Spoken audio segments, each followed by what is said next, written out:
प्रधानमन्त्री बालेन्द्र शाह र एडीबीका अध्यक्ष काण्डा बीच भेटवार्ता। सरकारको प्राथमिकता सुशासन, तीव्र आर्थिक वृद्धि र रोजगारी सिर्जना गराउने रहेको प्रधानमन्त्री शाहको जोड। प्रधानमन्त्रीसँग एडीबी अध्यक्ष मासातो काण्डाले भने नेपालको आर्थिक रूपान्तरणमा सघन सहयोग गर्छौं। भ्रष्टाचार रोक्न र सुशासन कायम गर्न सरकारले ल्यायो सदाचार नीति। देउवा पुत्र जयवीर देउवालाई 7 दिनभित्र उपस्थित हुन सम्पत्ति शुद्धिकरणको सूचना। एसई ग्रेड वृद्धि परीक्षामा 64.69% विद्यार्थी उत्तीर्ण। लेखा अन्तर्गतका सबै उपसमिति संयोजक रासपाले लिने प्रस्ताव। अन्तर्राष्ट्रिय सम्बन्ध समितिको बैठकमा परराष्ट्र मन्त्री शिशिर खनालको ब्रिफिङ। संचारकर्मीलाई प्रवेश निषेध। सडक पूर्वाधार र सुरक्षा सरकारको प्राथमिकतामा। रुङ्न आयोजनाका ठेक्का रद्द गरी कारवाही प्रक्रिया अघि बढाइने। तस्करीको गुनासोपछि गृहमन्त्री सुदन गुरुङको एक्सन। सुरक्षा अधिकारीलाई बन्द कोठामा राखेर केरकार। कर्णालीका सबै पालिका र जिल्ला सदरमुकाम जोड्ने सडक 3 वर्षभित्र डबल लेन बनाइने। संविधान संशोधनमा राष्ट्रिय सहमति कायम गर्न 4 दलको माग। नत्र कार्यदलमा नबस्ने चेतावनी। कांग्रेस एमाले संसद नियमावलीमा बाजिएका प्रावधान बदर गर्न सर्वोच्च जाने। राष्ट्रिय सभा सुन्ने समय जनसुरक्षा, सुशासन र विकासका मुद्दामा सरकारको ध्यानाकर्षण। अर्थ मन्त्रालयले मलका लागि बजेटको अभाव नहुने आश्वासन दिएको छ कृषि मन्त्री गीता चौधरीको भनाई। सक्रिय बन्न लेखा समितिलाई सांसदहरूको सुझाव। राहदानी छपाईको विषय संसदीय समितिमा छलफल गर्न नेपाली कांग्रेसका सांसद जनक राज गिरीको माग।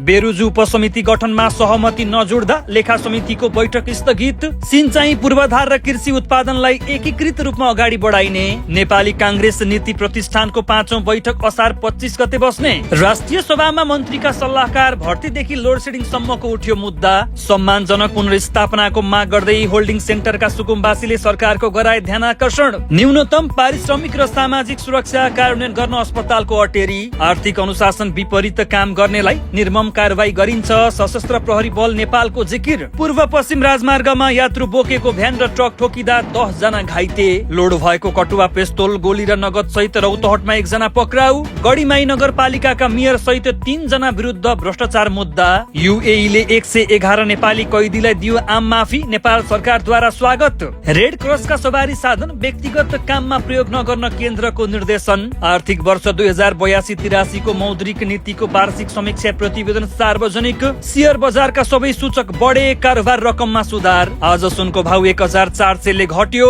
अन्तर्राष्ट्रिय तर्फ प्रस्तुत गर्नेछौं। मुम्बईमा भारी वर्षाका कारण भवन भत्किँदा 6 जनाको मृत्यु। रुस युक्रेन द्वन्द्व अन्त्य जनअपेक्षा भन्दा नजिक रहेको अमेरिकी राष्ट्रपति डोनाल्ड ट्रम्पको दावी। र खेलकुद तर्फ प्रस्तुत गर्नेछौं। प्री क्वार्टर फाइनलको अन्तिम खेलमा स्विजरल्यान्ड र कोलम्बिया भिड्दै।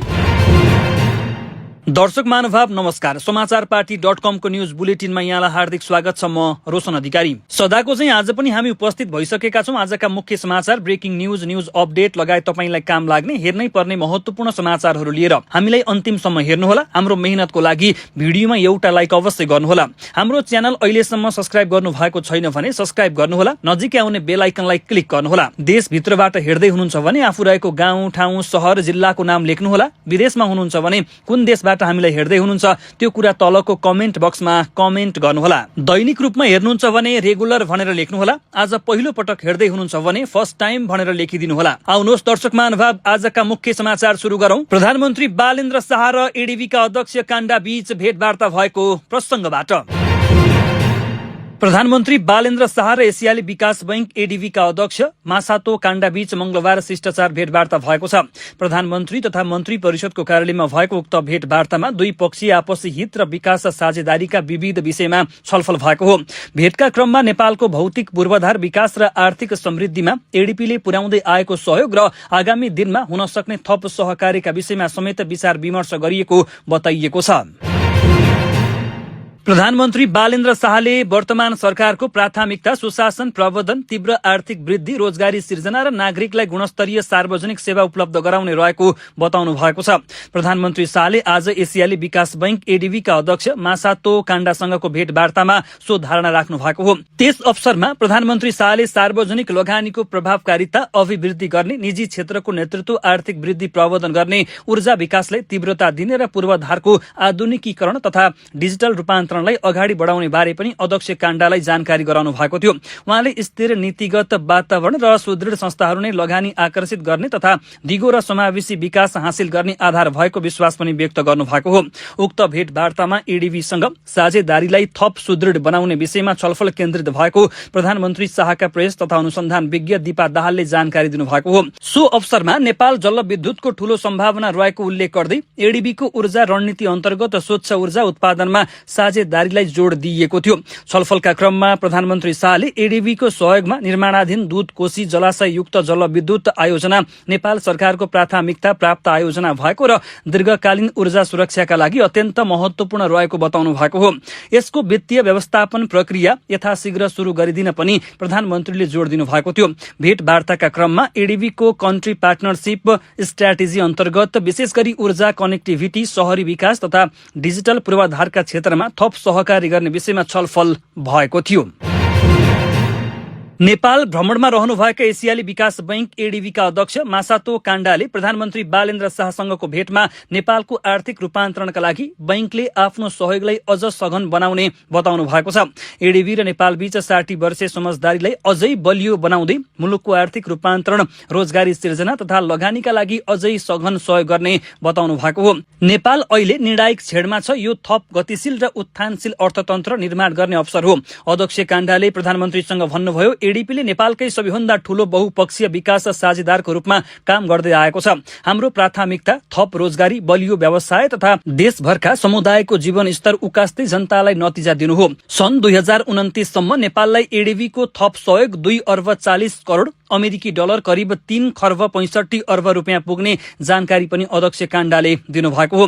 अध्यक्ष काण्डाको भ्रमणका क्रममा नेपाल र एडीपी बीच 16 करोड 50 लाख अमेरिकी डलर करिब 25 अर्ब रुपियाँ बराबरको सहयोग सम्झौतामा हस्ताक्षर भएको थियो। अध्यक्ष काण्डा र अर्थमन्त्री सोडिम वाग्ले बीचको भेटघाटका अवसरमा दुई पक्ष बीच सो सम्झौतामा हस्ताक्षर भएको हो। त्यसमध्ये 11 करोड 50 लाख अमेरिकी डलर पानी तथा ढल निकास सम्बन्धी परियोजनामा खर्च हुनेछ। यो परियोजनाले 8,50,000 भन्दा बढी जनसंख्यालाई भर पर्दो तथा सुरक्षित पानी र सरसफाई सेवा पुर्याउने लक्ष्य राखेको एडीबीले जारी गरेको प्रेस विज्ञप्तिमा उल्लेख गरिएको छ। प्रधानमन्त्री बालेन्द्र शाह नेतृत्वको सरकारले मुलुकमा व्याप्त भ्रष्टाचार, अनियमितता र नैतिक विचलनलाई नियन्त्रण गर्दै सुशासन कायम गर्ने उद्देश्य सहित राष्ट्रिय सदाचार नीति 2083 नीति ल्याएको छ। असार 18 गते बसेको मन्त्री परिषद बैठकबाट स्वीकृत नीतिले सार्वजनिक निकायदेखि निजी क्षेत्र, गैर सरकारी संस्था र राजनीतिक दलसम्मका लागि कडा आचरण र मापदण्ड तय गरेको छ। सदाचार नीतिले सदाचारयुक्त समाज मार्फत सुशासन र समृद्धिको लक्ष्य राखेको छ। नीतिमा सार्वजनिक पदमा रहेका व्यक्तिलाई थप जिम्मेवार र पारदर्शी बनाउन विभिन्न व्यवस्था गरिएको छ। नीतिमा सार्वजनिक जिम्मेवारीमा रहेका व्यक्तिहरूले आफ्नो सम्पत्ति विवरण सार्वजनिक गर्नुपर्ने र सम्पत्तिको स्रोत खुलाउनु पर्ने व्यवस्थालाई कडा बनाइएको छ। सो जागरण र सो परीक्षणको माध्यमबाट कार्य सम्पादनलाई प्रभावकारी बनाउने लक्ष्यमा नीति रहेको छ। नीतिमा स्वार्थ बाजिने अवस्थाको प्रभावकारी व्यवस्थापन, निर्णय प्रक्रियाका पारदर्शिता ल्याउन र सार्वजनिक स्रोतको सदुपयोग निश्चित गर्न विशेष संयन्त्र बनाउने व्यवस्था राखिएको छ। राजनीतिक दलहरूले चन्दा संकलन र खर्चलाई पारदर्शी बनाउनु पर्ने, आचार संहिता पालना गर्नुपर्ने र आफ्ना कार्यकर्तालाई सदाचारी बनाउनु पर्ने व्यवस्था गरिएको नीतिमा अन्तर्राष्ट्रिय र राष्ट्रिय गैर सरकारी संस्थाहरूको कोष र कार्यशैलीलाई पनि नियमनको दायरामा ल्याउने उल्लेख गरिएको छ। सेवा प्रवाहलाई छरिदो र पारदर्शी बनाउन डिजिटल प्रणाली र पेपरलेस मोडेललाई प्राथमिकता दिने, सरकारी निर्णय प्रक्रियालाई ट्र्याकिङ गर्ने र नागरिकका गुनासोलाई अनलाइनबाटै सम्बोधन गर्ने गरी डिजिटल प्लेटफर्म स्थापना गर्ने विषय नीतिमा लेखिएको छ। विद्यालयदेखि विश्वविद्यालयसम्मको पाठ्यक्रममा सदाचार र नैतिकता सम्बन्धी विषयहरू समावेश गर्ने नीतिमा उल्लेख गरिएको छ। नीति कार्यान्वयनको अनुगमनका लागि मुख्य सचिवको संयोजकत्वमा एक उच्च स्तरीय निर्देशक समिति गठन गर्ने र त्यसमा नायब महानिधिवक्ता, विभिन्न मन्त्रालयका सचिवहरू र राष्ट्रिय सतर्कता केन्द्रका प्रमुख सदस्य रहने व्यवस्था नीतिमा राखिएको छ। राष्ट्रिय सतर्कता केन्द्रले सबै निकायमा सदाचार नीति लागू भए नभएको नियमित परीक्षण गर्नेछ। यदि कुनै पनि निकाय वा पदाधिकारीले नीति उल्लङ्घन गरेमा दण्ड र जरिवानाको समेत व्यवस्था नीतिमा गरिएको छ। सरकारले नीतिलाई दिगो विकास र विधिको शासनको आधारभूत शर्तका रूपमा लिएको प्रधानमन्त्री तथा मन्त्री परिषदको कार्यालयले बताएको हो। कार्यालयले नीति लागू भएसँगै प्रशासनिक ढिला सुस्ती हट्ने र सार्वजनिक संस्थाहरूप्रति नागरिकको विश्वास बढ्ने अपेक्षा रहेको बताएको छ।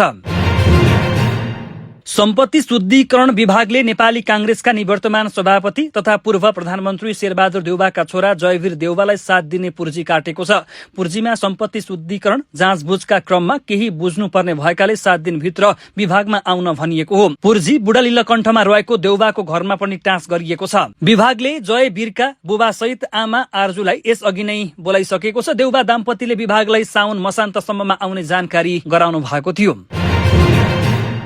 राष्ट्रिय परीक्षा बोर्डले माध्यमिक शिक्षा परीक्षा एसई 2082 को ग्रेड वृद्धि पूरक परीक्षाको नतिजा सार्वजनिक गरेको छ। बोर्डका अनुसार ग्रेड वृद्धि परीक्षामा 1,29,114 जना विद्यार्थी सहभागी भएका थिए। तीमध्ये 83,523 जना उत्तीर्ण भएका छन्। यो कुल सहभागीको 64.69% हो। नतिजामा चित्त नबुझे पुनर्योगका लागि बोर्डले तोकेको अवधिभित्र अनलाइनबाट आवेदन दिन सकिने व्यवस्था पनि गरिएको छ। यसैबीच परीक्षा मर्यादा विपरीत कार्य गरेको आरोपमा केन्द्राध्यक्षबाट सिफारिस भएका 7 जना परीक्षार्थीको परीक्षा रद्द गरिएको बोर्डले जनाएको हो। प्रतिनिधि सभा अन्तर्गतको सार्वजनिक लेखा समितिले बेरोजुमाथि छलफल गर्न 5 वटा उपसमिति गठन गर्ने तयारी गरेको छ। तर ती सबै उपसमितिको संयोजक सत्तारूढ दल राष्ट्रिय स्वतन्त्र पार्टीले लिने प्रस्ताव समितिमा प्रस्तुत भएको छ। सार्वजनिक लेखा समितिको बैठक मंगलबार बसेको थियो, जहाँ उपसमिति संयोजक चयनको विषयमा छलफल भयो, तर निष्कर्ष निस्किएन। समूह 1 को नाम अर्थ र सुशासन राखिएको छ। यसको कार्यक्षेत्रभित्र अर्थ मन्त्रालय, राष्ट्रपतिको कार्यालय, उपराष्ट्रपतिको कार्यालय, प्रधानमन्त्री तथा मन्त्री परिषदको कार्यालय, राष्ट्रिय प्राकृतिक स्रोत तथा वित्त आयोग, महालेखा परीक्षकको कार्यालय र अख्तियार दुरूपयोग अनुसन्धान आयोग रहेको छ। अर्थ र सुशासन उपसमितिमा सदस्यहरू भरत बहादुर खड्का, रुकेश रञ्जित, कान्ति शिखा धिताल, खुशबु ओली, गणेश सिंह ठगुन्ना र विपिन कुमार आचार्य रहनु भएको छ। प्रतिनिधि सभा अन्तर्गतको अन्तर्राष्ट्रिय सम्बन्ध र पर्यटन समितिको बैठक सिंहदरबारमा बसेको हो। बैठकमा परराष्ट्र मन्त्री शिशिर खनालले छिमेकी मुलुकहरू भारत र चीनको भ्रमणका साथै अन्य समसामयिक कूटनीतिक विषयहरूमा समितिलाई जानकारी गराउनु भएको हो। मन्त्री खनालले ती भ्रमणका उपलब्धि र नेपालको परराष्ट्र नीतिका सम्बन्धमा समितिका सदस्यहरूलाई अवगत गराउनु भएको हो। बैठकमा परराष्ट्र मन्त्रीका साथै परराष्ट्र मन्त्रालयका सचिवको समेत उपस्थिति रहेको थियो। समितिको बैठकमा संचारकर्मीहरूलाई भने प्रवेश अनुमति दिइएन। संवेदनशील र कूटनीतिक विषयमा छलफल हुने भन्दै संचार माध्यमलाई बैठकमा सहभागी हुन रोक लगाइएको हो। पूर्वाधार विकास मन्त्री सुनिल लम्सालले देशभरका 1 लेनका सड़कलाई 2 लेनमा विस्तार गर्ने कार्य सरकारको प्राथमिकतामा रहेको बताउनु भएको छ। राष्ट्रिय सभाको मंगलबारको बैठकमा मन्त्रालयगत बजेटका शीर्षकहरूमाथि सांसदहरूले उठाएका प्रश्नको जवाब दिँदै मन्त्री लम्सालले सड़क सुरक्षा र पूर्वाधार विकासका लागि सरकारले चालेका कदमहरूबारे स्पष्ट पार्नु भएको हो। सांसदहरूले कर्णाली राजमार्गको दयनीय अवस्था र सड़क दुर्घटनाको जोखिमका बारेमा राखेका जिज्ञासाको सम्बोधन गर्दै मन्त्री लम्सालले चालू आर्थिक वर्षमै देशभरका 1 लेनका सड़कलाई 2 लेन बनाउन टेन्डर प्रक्रिया शुरू गरिने जानकारी दिनुभएको हो। पुल निर्माणमा भएको ढिलासुस्ती र अलपत्र आयोजनाहरूबारे सांसदहरूले उठाएको प्रश्नको जवाब दिँदै मन्त्रीले 580 वटा रुग्ण आयोजना मध्ये 300 वटामा काम शुरू भइसकेको र लापरवाही गर्ने निर्माण व्यवसायलाई कालो सूचीमा राख्ने प्रक्रिया अघि बढाइएको जानकारी दिनुभएको हो। उहाँले सार्वजनिक खरिद ऐनमा संशोधन प्रस्ताव गरिएको र उक्त संशोधनपछि लो बिडिङ, न्यून कबोलका कारण आयोजना अलपत्र पर्ने समस्याको अन्त्य हुने विश्वास व्यक्त गर्नुभएको हो। तुइन व्यवस्थापनका सम्बन्धमा बोल्दै मन्त्री लम्सालले सरकारी स्तरका सबै तुइनलाई विस्थापित गरी झोलुङ्गे पुल निर्माण गर्न बजेट व्यवस्था गरिएको र निजी तुइनहरूको विकल्पमा पनि झोलुङ्गे पुल निर्माण गरिने प्रतिबद्धता जनाउनु भएको हो। झापाको पूर्वी नाका काँकडभिट्टा र मेची भन्सार कार्यालय क्षेत्रमा सेटिङमै तस्करी हुने गरेको एक महिलाले गृहमन्त्री सुदन गुरुङसँग गुनासो गरेपछि हंगामा भएको छ। काँकडभिट्टाकी महिला वन्दना मेचीले सार्वजनिक स्थलमै संगठित रूपमा तस्करी हुने गरेको गुनासो आइतबार सीमा क्षेत्रको अनुगमनमा पुग्नु भएका मन्त्री गुरुङ समक्ष गर्नु भएको थियो। मेचीले गृहमन्त्रीकै अगाडि उभिएर सुरक्षाकर्मीका घुमुवाहरूले मासिक रूपमा कसरी रकम असुल्छन् र पैसा नदिने साना व्यापारीलाई दुःख दिएर ठूला तस्करलाई कसरी स्कटिङ गरेर सामान भित्र्याउँछन् भन्ने कुरा बताउनु भएको हो। उहाँले तस्करीमा संलग्न केही प्रहरी कर्मचारीहरूको नाम समेत किटेरै मन्त्रीलाई जानकारी गराउनु भएको थियो। हामी जस्ता साना व्यापारीले ल्याएको 10-20 किलो चिनी र कपडा समात्ने तर सेटिङमा आउने करोडौंका सामान बोकेका काला गाडीहरूलाई सेल्युट ठोकेर छाड्ने यो कस्तो प्रशासन हो मन्त्रीज्यू, उहाँले प्रश्न गर्दै भन्नुभएको हो। महिलाको यस्तो गुनासोपछि गृहमन्त्री गुरुङले तत्काल एक्सन लिनु भएको हो। उहाँले मेची भन्सार कार्यालयको निरीक्षणका क्रममा प्रमुख जिल्ला अधिकारी शिवराम गेलाल र भन्सार प्रमुख शिवलाल नेउपाने लगायतका अन्य प्रशासनिक अधिकारीहरूलाई बाहिरै राखेर सुरक्षा निकायका अधिकारीहरूलाई मात्रै बन्द कोठाभित्र राखेर केरकार गर्नु भएको थियो। छलफलका क्रममा गृहमन्त्रीले इलाका प्रहरी कार्यालय काँकड भिट्टाका डीएसपी निशेष चापागाई र सशस्त्र प्रहरीका डीएसपी विकास थापालाई आफ्ना मोबाइल फोनहरू टेबुलमा राख्न निर्देशन दिनुभएको थियो। स्रोतका अनुसार ती दुवै डीएसपी का मोबाइल फोनहरू अनुसन्धानका लागि तत्काल नियन्त्रणमा लिएर फोरेन्सिक ल्याब विधि विज्ञान प्रयोगशाला पठाउन गृहमन्त्रीले निर्देशन दिनुभएको थियो। उद्योग वाणिज्य तथा आपूर्ति मन्त्री गौरी कुमारीले केही महिनाभित्र हेटौँडा कपडा उद्योग सञ्चालनमा आउने दावी गर्नु भएको छ। मंगलबार राष्ट्रिय बैठकमा सांसदहरूले आफ्नो मन्त्रालयको विनियोजन शीर्षकमाथि उठाएका प्रश्नको जवाब दिने क्रममा उहाँले उक्त कुरा बताउनु भएको हो। मन्त्री कुमारीले अर्थ मन्त्रालयले उद्योगको मर्मतका लागि 33 लाख बजेट निकासा भई काम भइरहेको पनि स्पष्ट पार्नु भएको हो। उहाँले सरकारले उक्त उद्योगलाई अघि बढाउने काममा विशेष ध्यान दिएको पनि बताउनु भएको हो। मन्त्री कुमारीले सरकारको व्यापार घाटा न्यूनीकरण गर्दै लैजानका लागि प्राथमिकताका साथ काम गरिरहेको पनि बताउनु भएको हो। विपक्षी दलहरूको अवरोधका बावजुद प्रतिनिधि सभाले बहुमतबाट पारित गरेको नयाँ नियमावली विरुद्ध कांग्रेस र एमाले सर्वोच्च अदालतमा रिट दर्ता गर्न लागेका छन्। पार्टीका शीर्ष तहका नेताहरूले वरिष्ठ अधिवक्ताहरूसँग छलफल गरी मस्यौदा तयार गरिसकेका छन्। कांग्रेस संसदीय दलका नेता भीष्मराज आङदेम्बेले मंगलबार वा बुधबारसम्म रिट दर्ता हुने जानकारी दिनुभएको हो। विपक्षीहरूको विरोधको बावजुद जबरजस्ती बहुमतबाट नियमावली पारित भयो। पारित नियमावली संविधान र संघीय कानूनसँग बाजिएका छन्। बाजिएका कुराहरू बदर गराउनकै लागि कांग्रेस र एमाले रिट लिएर जान लागेका छौं उहाँले भन्नुभएको हो। कांग्रेस सभापति गगन थापा र पदाधिकारीहरूले यस बारेमा वरिष्ठ अधिवक्ताहरू राधेश्याम अधिकारी, हरिहर दाहाल, गोपाल कृष्ण घिमिरे, प्रेम बहादुर खड्का र यदुनाथ खनाल लगायतसँग छलफल गरेपछि रिट लैजाने तय भएको हो। प्रतिनिधि सभा र राष्ट्रिय सभाका दुवै दलका संसदीय दलका पदाधिकारीबाट संयुक्त रूपमा रिट दायर गर्ने तयारी अगाडि बढेको अधिवक्ता खनालले बताउनु भएको हो। कांग्रेस एमालेका प्रतिनिधि सभाबाट प्रमुख सचेतक र राष्ट्रिय सभाबाट संसदीय दलका नेता र सचेतकको हस्ताक्षरबाट रिट लैजाने तयारी भएको हो। विपक्षी दलहरूको अवरोधका बावजुद नियमावली 17 जेठमा प्रतिनिधि सभाले पारित गरेको थियो। त्यसयता विपक्षी दलहरूले संसदमा नियमावलीमा संविधान र कानूनसँग बाजिएका विषय र पारित गर्ने प्रक्रियामा आपत्ति जनाउँदै आएका थिए। अधिवक्ता खनालले भ्याएसम्म मंगलबार नै रिट दर्ता हुने बताउनु भएको थियो। रिटमा उठाइने मुख्य दावी नियमावलीको प्रस्तावना र नियम 259, नियम 140 को व्यवस्था सम्बन्धी प्रावधानहरूको विषयसँग सम्बन्धित छ। अधिवक्ता खनालले नियमावलीले प्रतिनिधि सभालाई संघीय कानून वा विशेष कानून सरहको दर्जा प्रदान गर्ने प्रावधान राखेर प्रचलित कानून विशेष गरी फौजदारी कानूनको प्रभावलाई सीमित गर्ने प्रयास गरेको बताउनु भएको हो।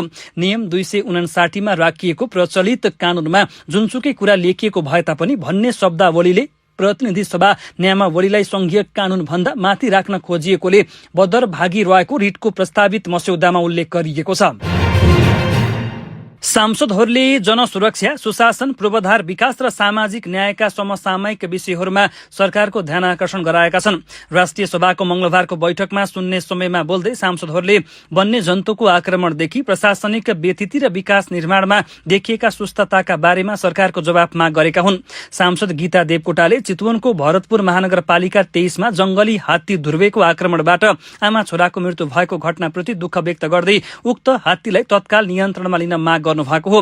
उहाँले नागरिकको जीवनको मूल्य वन्यजन्तु संरक्षण हुन नसक्ने भन्दै पीडित परिवारलाई उचित राहत र निकुञ्ज आसपासका बस्तीमा प्रभावकारी बारको व्यवस्था गर्न सरकारसँग माग गर्नु भएको हो।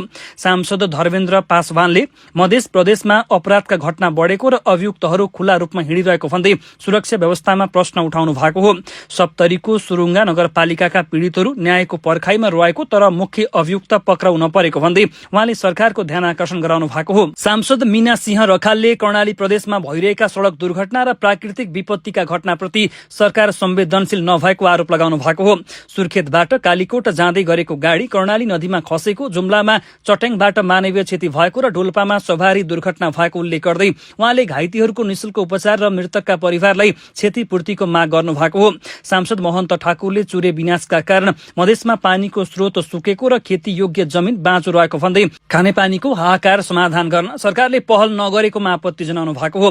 सांसद रामकुमारी झाँक्रीले सरकारले सुशासनको नारा दिए पनि प्रशासनिक संयन्त्र अस्थिरता देखिएको टिप्पणी गर्नु भएको हो। उहाँले निजामती कर्मचारीहरूले धमाधम राजीनामा दिइरहेको र मन्त्रीहरूले कानून विपरीत ठूलो संख्यामा सल्लाहकार नियुक्त गरी राज्य कोषमा भार पारेको भन्दै त्यसको लिखित जवाफ माग गर्नु भएको हो। सांसद रेखा कुमारी झाले निजी विद्यालयहरूले मनपरी शुल्क असुलिरहेको भए पनि सरकारले त्यसलाई नियन्त्रण गर्न नसकेको बताउनु भएको हो। सांसद रोशनी मेचेले विद्युतीय निर्यातको चर्चा भइरहँदा तराईका जनताले लो भोल्टेज र अघोषित लोड शेडिङको समस्या झेलिरहेको बताउनु भएको हो। उहाँले 4 दशक पुरानो वितरण प्रणाली सुधारका लागि अल्पकालीन कोष खडा गरी संरचनात्मक सुधार थाल्न ऊर्जा मन्त्रालयको ध्यान आकर्षण गराउनु भएको थियो। पूर्वाधार विकास मन्त्री सुनिल लम्सालले कर्णाली प्रदेशका सबै स्थानीय तहका केन्द्र र जिल्ला सदरमुकाम जोड्ने सड़कलाई आगामी 3 वर्षभित्र 2 लेन डबल लेन बनाउने घोषणा गर्नु भएको छ। मंगलबार राष्ट्रिय सभाको बैठकमा सांसदहरूले उठाएको प्रश्नको जवाब दिँदै मन्त्री लम्सालले उक्त प्रतिबद्धता व्यक्त गर्नु भएको हो। मन्त्री लम्सालले कर्णाली क्षेत्रका सड़क र पुलको निर्माण कार्य सरकारको उच्च प्राथमिकतामा रहेको बताउनु भएको हो। बेरुजु छलफल उपसमिति गठन गर्ने विषयमा सहमति नभएपछि सार्वजनिक लेखा समितिको बैठक मंगलबार नै दिउँसो 3 बजे बस्ने गरी स्थगित भएको थियो। मंगलबार बिहान बसेको बैठकमा आन्तरिक कार्यविधि पारित गर्ने र बेरुजु छलफल उपसमिति गठन गर्ने कार्यसूची रहेको थियो। तर उपसमितिको संयोजक चयनमा विषयमा कुरा नमिलेपछि बैठक स्थगित भएको थियो। नेपाली कांग्रेसका सांसद जनकराज गिरीले राजधानी छपाईसँग सम्बन्धित विषयमा समितिले गम्भीर छलफल गर्नुपर्ने आवश्यकता रहेको बताउनु भएको छ। मंगलबार बसेको सार्वजनिक लेखा समितिको बैठकमा आफ्नो धारणा राख्ने क्रममा उहाँले यस्तो बताउनु भएको हो। राजधानी छपाईको बारेमा अहिले समस्या देखिएको छ। भोलि एकैपटक राजधानी छपाई रोकियो भने हामी गम्भीर समस्यामा पर्छौं। यसको बारेमा समितिमा छलफल गर्न आवश्यक छ उहाँले भन्नुभएको हो। साथै राजधानी छपाईमा समस्या देखिएको उल्लेख गर्दै कुनै कारणले छपाई रोकिएमा मुलुक गम्भीर समस्या पर्ने उहाँले बताउनु भएको हो। यद्यपि त्यसमा विशेष अदालतले टुङ्गो लगाइसकेको कुरा छ। मुलुकलाई 71 करोड रुपियाँ नोक्सान भएको भन्ने कुराहरू आएका छन्। लेखा समितिमा यो विषय छलफल हुन्छ कि हुँदैन भन्दै प्रश्न गर्नु भएको थियो। कृषि वन तथा पर्यावरण मन्त्री गीता चौधरीले धान बालीका लागि आवश्यक मल सहज रूपमा उपलब्ध हुने दावी गर्नु भएको छ। मंगलबार राष्ट्रिय सभा बैठकमा आफ्नो मन्त्रालयको विनियोजन शीर्षकमाथिको छलफलको क्रममा सांसदहरूले उठाएका प्रश्नको जवाफ दिने क्रममा उहाँले धान बालीका आवश्यक मलको व्यवस्था गरिएको स्पष्ट पार्नु भएको हो। उहाँले मलको अभाव हुन नदिनका लागि सम्बन्धित संघीय र प्रादेशिक मन्त्रालयहरूमा गुनासो सुनवाईका लागि सम्पर्क व्यक्तिको व्यवस्था गरिएको पनि जानकारी गराउनु भएको हो। मन्त्री चौधरीले मलका लागि बजेटको अभाव हुन नदिने आश्वासन अर्थ मन्त्रालयले दिएको पनि बताउनु भएको हो।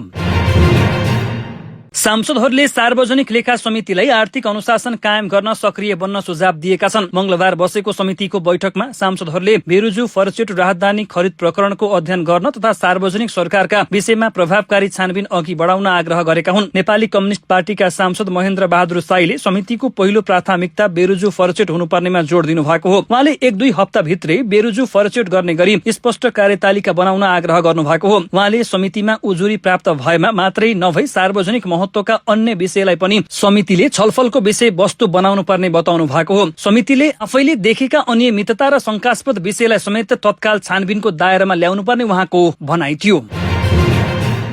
ऊर्जा जलस्रोत तथा सिंचाई मन्त्रालय र कृषि वन तथा वातावरण मन्त्रालयले सिंचाई पूर्वाधार कृषि उत्पादनलाई एकीकृत रूपमा अगाडि बढाउने विषयमा सहकार्य गर्ने भएका छन्। ऊर्जा जलस्रोत तथा सिंचाई मन्त्री विराज भक्त श्रेष्ठ र कृषि वन तथा वातावरण मन्त्री गीता चौधरी बीच आज ऊर्जा मन्त्रालयमा भएको भेटवार्तामा सिंचाई उत्पादन कृषि सेवा र बजारीकरणलाई एउटै योजना अन्तर्गत अघि बढाउने विषयमा छलफल भएको हो। त्यस अवसरमा मन्त्री श्रेष्ठले ऊर्जा जलस्रोत तथा सिंचाई मन्त्रालयले किसानको खेतसम्म सिंचाई सुविधा विस्तारमा ठूलो लगानी गरिरहेको गर्दै त्यसपछि आवश्यक पर्ने उन्नत बिउ मल प्रविधि प्राविधिक सेवा र कृषि उपजको बजारीकरण समेत प्रभावकारी हुन सके मात्र लगानीको पूर्ण प्रतिफल प्राप्त हुने धारणा राख्नु भएको हो। त्यसका लागि सिंचाई र कृषि सम्बन्धी कार्यक्रमलाई मन्त्रालयगत सीमा भन्दा माथि उठेर एकीकृत योजनाका रूपमा कार्यान्वयन गर्नुपर्ने प्रस्ताव उहाँले गर्नु भएको हो। कृषि मन्त्री चौधरीले उक्त प्रस्तावप्रति सकारात्मक प्रतिक्रिया जनाउँदै आगामी दिनमा दुवै मन्त्रालय बीच नीति निर्माण कार्यक्रम छनौट र कार्यान्वयन तहसम्म समन्वयलाई थप सुदृढ बनाउने बताउनु भएको हो। यसअघि मन्त्री श्रेष्ठले पश्चिम नेपालका प्रमुख सिंचाई आयोजनाको स्थलगत अनुगमन गर्नु भएको थियो। उहाँले रानी जमरा, कलरिया, सिक्टा, बवै तथा राजापुर सिंचाई प्रणाली लगायतको निरीक्षण गर्दै किसान आयोजना प्रमुख तथा प्राविधिकसँग अन्तर्क्रिया गर्नु भएको हो। त्यस क्रममा आयोजनाको प्रगति, सञ्चालकका चुनौती र किसानको आवश्यकता बारे प्रत्यक्ष छलफल भएको थियो। बर्दियामा निर्माणाधीन बवै सिंचाई आयोजनाले जिल्लाका 6वटा स्थानीय तहका करिब 36,000 हेक्टर कृषि जमिनमा वर्षभरि सिंचाई सुविधा पुर्याउने लक्ष्य राखेको छ। यस्तै गरी कैलालीको रानी जमरा, कुलरिया सिंचाई आयोजनाबाट करिब 37,800 हेक्टर जमिनमा सिंचाई सुविधा विस्तार हुने अपेक्षा गरिएको छ।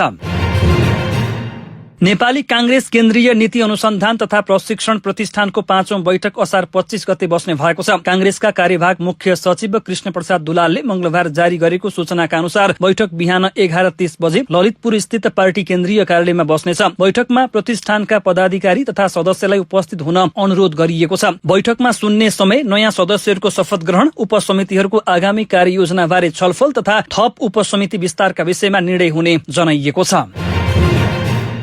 सशस्त्र प्रहरी बल नेपाल एपीएफले संगठनभित्र आर्थिक अनुशासन र पारदर्शितालाई कडाईका साथ लागू गर्दै आर्थिक अनियमिततामा संलग्न जोसुकै कर्मचारीमाथि कानून बमोजिम कारवाही गर्ने जनाइएको छ। सशस्त्र प्रहरी महानिरीक्षक नारायण दत्त पौडेलले संगठनको मर्म र आर्थिक अनुशासन विपरीत काम गर्ने जुनसुकै दर्जाका सशस्त्र प्रहरी कर्मचारीलाई निर्मम ढंगले कारवाही गरिने र कानून बमोजिम सजायको भागीदार बनाइने प्रतिबद्धता व्यक्त गर्नु भएको हो। सशस्त्र प्रहरीले नेपाल एपीएफ स्कूल कीर्तिपुरमा भएको भनिएको आर्थिक अनियमितता प्रति प्रधान कार्यालय गम्भीर रहेको जनाएको छ। विद्यालयबाट सशस्त्र प्रहरी कल्याणकारी कोषमा आउनुपर्ने रकम नआएको जानकारी पाए लगत्तै सम्बन्धित कर्मचारीमाथि आन्तरिक छानबिन शुरू गरिएको विज्ञप्तिमा उल्लेख गरिएको छ। नेपाल राष्ट्र बैंकले आर्थिक वर्ष 2082-83 को मौद्रिक नीतिको वार्षिक समीक्षा प्रतिवेदन सार्वजनिक गरेको छ। राष्ट्र बैंकले प्रत्येक वर्ष मौद्रिक नीति सम्बन्धी प्रतिवेदन सार्वजनिक गर्दा बैंकले अघिल्लो वर्ष अवलम्बन तथा लागू गरेको मौद्रिक नीतिको मूल्याङ्कन गर्नुपर्ने व्यवस्था छ। सो व्यवस्था अनुसार राष्ट्र बैंकले आर्थिक वर्ष 2082-83 को मौद्रिक नीति कार्यान्वयन स्थितिको वार्षिक समीक्षा गरी प्रतिवेदन मंगलबार सार्वजनिक गरेको हो। राष्ट्र बैंकले निर्धारित नीतिगत व्यवस्था र आर्थिक लक्ष्यहरू मध्ये 65% नीतिगत व्यवस्था र आर्थिक लक्ष्यहरू पूरा भएको जनाएको छ। मुद्रास्फीतिलाई 5% को सीमाभित्र राख्ने लक्ष्य लिएकोमा वैशाख मसान्तसम्मको औसत मूल्य वृद्धि दर 2.65% मा सीमित रहेको छ।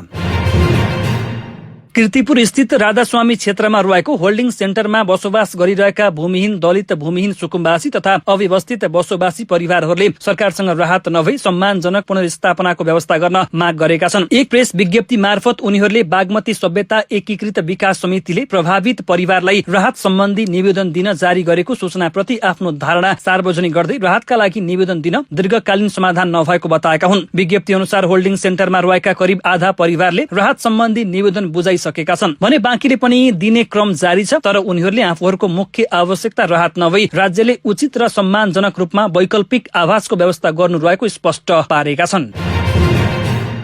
श्रम कार्यालयहरूले देशभर गरेको श्रम निरीक्षणमा सरकारी तथा निजी अस्पतालहरूमा न्यूनतम पारिश्रमिक श्रम सम्झौता र सामाजिक सुरक्षा कार्यान्वयनमा गम्भीर लापरवाही रहेको देखिएको छ। पछिल्लो केही दिनको तथ्याङ्क हेर्ने हो भने देशभरका 95 वटा विभिन्न सरकारी तथा निजी अस्पतालहरूमा श्रम ऐनको पालना गम्भीर कमजोरीहरू रहेको देखिएको छ। श्रम तथा रोजगार कार्यालयहरूले झापा, विराटनगर, जनकपुर, वीरगञ्ज, काठमाडौँ, पोखरा, बुटवल, नेपालगञ्ज, सुर्खेत र धनगढ़ी लगायतका क्षेत्रहरूमा रहेका प्रतिष्ठानहरूको निरीक्षण गर्दा श्रमिकको न्यूनतम हक अधिकार हनन भएको पाइएको हो। रौतहटको गरुडाबाट प्रहरीले 1 राउण्ड गोली लोड भएको कटुवा पिस्तोल सहित 1 जनालाई पक्राउ गरेको छ। गरुडा नगरपालिका 5 झाजपुल स्थित गौतम सहेनीले सञ्चालन गरेको मदिरा पसलमा जाँच गर्दा गरुडा नगरपालिका 9 बिर्ता बस्ने अन्दाजी 42 वर्षीय सरदे अलम पक्राउ परेका हुन्। शंकास्पद अवस्थामा फेला परेका अलमको शरीर खान तलासी गर्दा कम्मरमा भिरेको अवस्थामा लोड भएको 1 नल कटुवा पिस्तोल बरामद भएको हो।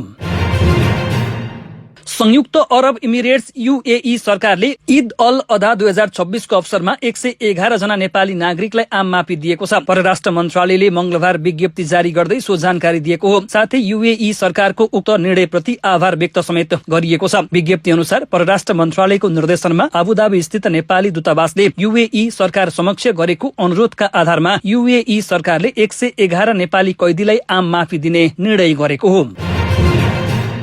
विपक्षी 4 दलले संविधान संशोधनको बहस पत्र तयार गर्ने सरकारी कार्यदलको कामप्रति असहमति जनाउँदै राष्ट्रिय सहमति बिना संविधान संशोधन प्रक्रिया अघि नबढाउन आग्रह गरेका छन्। नेकपा, लोसपा, जसपा र राजमोका नेताहरूले संयुक्त रूपमा सरकारलाई बुझाएको पत्रमा संविधान संशोधनका आधारभूत विषयमा पर्याप्त सहमति नबनाई बहस पत्र तयार गर्ने प्रक्रिया उपयुक्त नभएको बताएका हुन्। नेपाल रेड क्रस सोसाइटी निरेशको संस्थाका सवारी साधन र एम्बुलेन्स अनाधिकृत प्रयोग टिक्का टिप्पणी आएको जनाउँदै व्यक्तिगत प्रयोग नगर्न मातहतका संरचनालाई निर्देशन दिइएको छ। रेड क्रसका साधनहरू व्यक्तिगत, पारिवारिक तथा व्यावसायिक, राजनीतिक वा अन्य कुनै कार्यमा प्रयोग गर्न निषेध गरिएको निरेशोले जनाएको हो। रेड क्रसका सवारी साधन, एम्बुलेन्स तथा रेड क्रस चिन्ह व्यक्तिगत प्रयोजनका लागि पूर्ण रूपमा निषेध गरिएको उल्लेख गर्दै निरेशोले भनेको छ, रेड क्रस चिन्ह अंकित सवारी साधन कुनै पनि पदाधिकारी तथा सदस्य एवं कर्मचारीहरूले मानवीय सेवामा मात्र प्रयोग गर्नुपर्नेछ। नेरेसोका सवारी साधन, एम्बुलेन्स तथा रेड क्रस चिन्ह विशुद्ध मानवीय सेवाका साथै राहत, उद्धार, स्वास्थ्य सेवा, विपद व्यवस्थापन, रक्त संचार कार्यमा संस्थागत काममा प्रयोग गर्न भनिएको छ। मंगलबार सुनको भाउ तोलामा 1400 रुपियाँले घटेको छ। नेपाल सुन चाँदी व्यवसायी महासंघले 30 दिनका लागि सुनको मूल्य प्रति तोला 2,88,000 रुपियाँ तोकेको छ। अघिल्लो दिन 2,89,400 रुपियाँ रहेको थियो। गत मंगलबार सुनको भाउ तोलामा 2,77,900 रुपियाँ रहेको थियो। चाँदीको भाउ तोलामा 30 रुपियाँ घटेको छ। अघिल्लो दिन 4,585 रुपियाँमा रहेको चाँदी आज 4,555 रुपियाँमा झरेको छ। यसअघि गत मंगलबार चाँदी 4,285 रुपियाँ रहेको थियो। मंगलबार शेयर बजारको परिसूचक नेप्से 24.57 अंक बढेको छ। यो वृद्धिपछि नेप्से 2651 अंकमा कायम भएको छ। अघिल्लो दिन नेप्से 26.29 अंक घटेको थियो। आज दिनभर जस्तो बजार हरियो अंकमा रह्यो। आजै आगामी आर्थिक वर्षका लागि मौद्रिक नीति सार्वजनिक गर्ने तयारी थियो। मौद्रिक नीतिमा बजारका लागि अनुकूल नीति आउने अपेक्षा लगानीकर्ताले गरेका हुन्। कारोबार रकम बढेको छ। अघिल्लो दिन 3 अर्ब 55 करोडको कारोबार भएकोमा आज 4 अर्ब 40 करोडको भएको हो। 210 कम्पनीको मूल्य बढेको छ भने 57 को घटेको छ। 10 कम्पनीको मूल्य स्थिर रहेको छ। अब अन्तर्राष्ट्रिय प्रसंग। भारतको आर्थिक राजधानी मुम्बईमा भारी वर्षाका कारण एक 3 तले आवासीय भवन भत्किँदा 6 जनाको मृत्यु भएको छ। आइतबार राति भएको उक्त दुर्घटनामा अन्य एक व्यक्ति घाइते भएका छन्। स्थानीय अधिकारीहरूका अनुसार महाराष्ट्रको राजधानी मुम्बई स्थित मानखुर्द क्षेत्रको जनता नगरमा उक्त आवासीय भवनको एक हिस्सा भत्किएको हो। मुम्बई नगर निगम बीएमसीले दिएको जानकारीका अनुसार घटना लगत्तै उद्धार टोलीहरू परिचालन गरी भग्नावशेषमा पुरिएकाहरूको खोजी तथा उद्धार कार्य शुरू गरिएको थियो। भवन भत्किनुको ठोस बारे हाल अनुसन्धान भइरहेको अधिकारीहरूले जनाएका छन्। अमेरिकी राष्ट्रपति डोनाल्ड ट्रम्पले विगत 5 वर्षदेखि जारी रूस युक्रेन द्वन्द्व अन्त्यको समय मानिसहरूले सोचे भन्दा धेरै नजिक रहेको दावी गर्नु भएको छ। सोमबार संचारकर्मीहरूसँग बोल्दै राष्ट्रपति ट्रम्पले आफ्नो प्रशासनले द्वन्द्व समाधानका लागि रूस र युक्रेन दुवै पक्षसँग निरन्तर संवाद गरिरहेको जानकारी गराउनु भएको हो। यो विषय आगामी नाटो शिखर सम्मेलनको मुख्य कार्यसूचीमा समेत रहेको उल्लेख गर्नुहुँदै रूसी राष्ट्रपति भ्लादिमिर पुटिन र युक्रेनी राष्ट्रपति भ्लादिमिर जेलेन्स्की दुवै द्वन्द्व अन्त्य गर्न इच्छुक रहेको ट्रम्पको भनाइ छ। उहाँले भन्नुभयो, राष्ट्रपति पुटिन र राष्ट्रपति जेलेन्स्की दुवै यस युद्धको अन्त्य चाहन्छन्। हामी वार्ताको प्रक्रियामा छौं र हामी यसलाई निष्कर्षमा पुर्याउन सक्छौं कि सक्दैनौं भन्ने हेर्नेछौं, उहाँले भन्नुभएको हो। अब खेल प्रसंग। फिफा विश्वकप 2026 को राउन्ड अफ 32 को अन्तिम खेलमा स्विजरल्याण्ड र कोलम्बिया मंगलबार बिहान पाउने 2 बजे क्यानाडाको बीसी प्लेस भ्यानक्युभर स्टेडियममा प्रतिस्पर्धा हुँदैछ। यो खेलपछि विश्वकपमा नयाँ थपिएको राउन्ड अफ 32 को सबै खेल सकिनेछ र अन्तिम 8 मा पुग्ने टोलीहरूको पनि टुङ्गो लाग्नेछ। साथै जारी विश्वकपमा क्यानाडामा खेलिने पनि यो अन्तिम खेल हुनेछ। क्वार्टर फाइनलमा पुग्ने लक्ष्य सहित स्विजरल्याण्ड र कोलम्बिया प्रतिस्पर्धामा उत्रिँदैछन्। स्विजरल्याण्ड र कोलम्बिया दुवैले अन्तिम 32 को खेलमा अफ्रिकन टोलीलाई पराजित गरेका थिए। स्विस टोलीले अल्जेरिया र कोलम्बियाले घानालाई हराएर अन्तिम 16 मा भेट पक्का गरेका हुन्। 13औं पटक विश्वकपमा सहभागी भइरहेको स्विजरल्याण्डले सन् 1934 र 1938 मा लगातार 2 पटक क्वार्टर फाइनल खेलेको थियो। अहिलेसम्म 3 पटक क्वार्टर फाइनल खेलेको छ। सन् 1954 मा पछिल्लो पटक विश्वकपको क्वार्टर फाइनल खेलेको स्विजरल्याण्डले त्यस यता क्वार्टर फाइनलमा पुग्न सकेको छैन। 72 वर्षपछि स्विजरल्याण्ड विश्वकपको क्वार्टर फाइनलमा पुग्ने लक्ष्यमा छ। पछिल्लो 5 विश्वकपमा स्विजरल्याण्ड 4 पटक अन्तिम 16 मा पुगेर बाहिरिएको थियो भने सन् 2010 मा समूह चरणबाटै बाहिरिएको थियो। हवस् त दर्शक महानुभाव, आजका मुख्य समाचार अहिलेलाई यति नै। हामीले प्रस्तुत गरेका यी समाचार प्रति तपाईको धारणा के छ त्यो कुरा तलको कमेन्ट बक्समा कमेन्ट गर्नुहोला। हाम्रो मेहनतको लागि भिडियोमा एउटा लाइक अवश्य गर्नुहोला। देशभित्रबाट हेर्दै हुनुहुन्छ भने आफू रहेको गाउँ ठाउँ शहर अनि जिल्लाको नाम लेख्नुहोला। विदेशमा हुनुहुन्छ भने कुन देशबाट हामीलाई हेर्दै हुनुहुन्छ त्यो कुरा तलको कमेन्ट बक्समा कमेन्ट गर्नुहोला। दैनिक रूपमा हेर्नुहुन्छ भने रेगुलर भनेर लेख्नुहोला। आज पहिलो पटक हेर्दै हुनुहुन्छ भने फर्स्ट टाइम भनेर लेख्नुहोला। हाम्रो च्यानल अहिलेसम्म सब्स्क्राइब गर्नु भएको छैन भने सब्स्क्राइब गर्नुहोला अनि नजिक आउने बेल आइकनलाई क्लिक गर्नुहोला। समाचारपार्टी.com को न्यूज बुलेटिन नेपाली समय अनुसार भोलि बिहान 5 बजे लिएर फेरि हामी उपस्थित हुनेछौं। पल पलको न्यूज अपडेटका लागि समाचारपार्टी.com हेर्दै गर्नुहोस्। नमस्कार।